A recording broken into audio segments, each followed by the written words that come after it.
আর কোনোদিন আমরা যদি চাই এই লাশের চেহারা দেখতে, কোনোদিন কেউ পারবে না।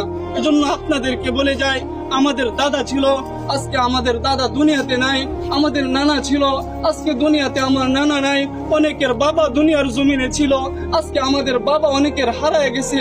এজন্য আপনাদেরকে আমি এই জানাজা থেকে একটা মেসেজ দিয়ে যেতে চাই। যারা আজকে মনে করতেছেন যে দুনিয়ায় আমার জন্য আসল, এ দুনিয়ায় আমার, আল্লাহ তাআলা বলতেছেন আমাল হায়াতুদ দুনিয়া ইল্লা মাতাউল গুরুর, যে দুনিয়াটা হচ্ছে একটা ধোঁকা, এ দুনিয়ার সব কিছুই ধ্বংস হয়ে যাবে। আমাল হায়াতুদ দুনিয়া ইল্লা মাতাউল গুরুর, যে দুনিয়াটা ধোঁকা। আজকে তোমার স্ত্রী, সন্তান, আত্মীয় স্বজন এরা সবাই ধোঁকা।